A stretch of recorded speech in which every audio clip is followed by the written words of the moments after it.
भगवान अर्जुनाला उपदेश करतात, कुठलीही गोष्ट करत असताना, कुठला निर्णय येत असताना, महत्वाचा निर्णय येत असताना आपल्या हृदयाची प्रसन्नता, आपल्या चित्ताची प्रसन्नता असणं हे फार आवश्यक आहे.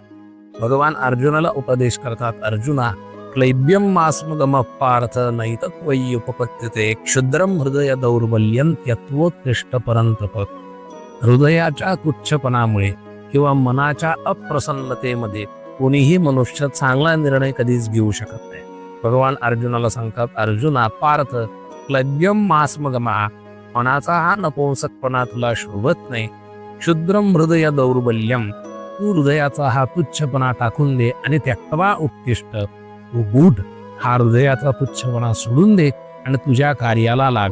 अर्थात कुठलंही कार्य करत असताना मनाचा दुर्बलपणा आधी जर सोडला आणि प्रसन्न अंतःकरणाने प्रसन्न चित्ताने जर ते कार्य केलं, तो निर्णय घेतला, तर निश्चित आपलं जीवन, तो निर्णय आणि ते कार्य यशस्वी झाल्याशिवाय राहत नाही.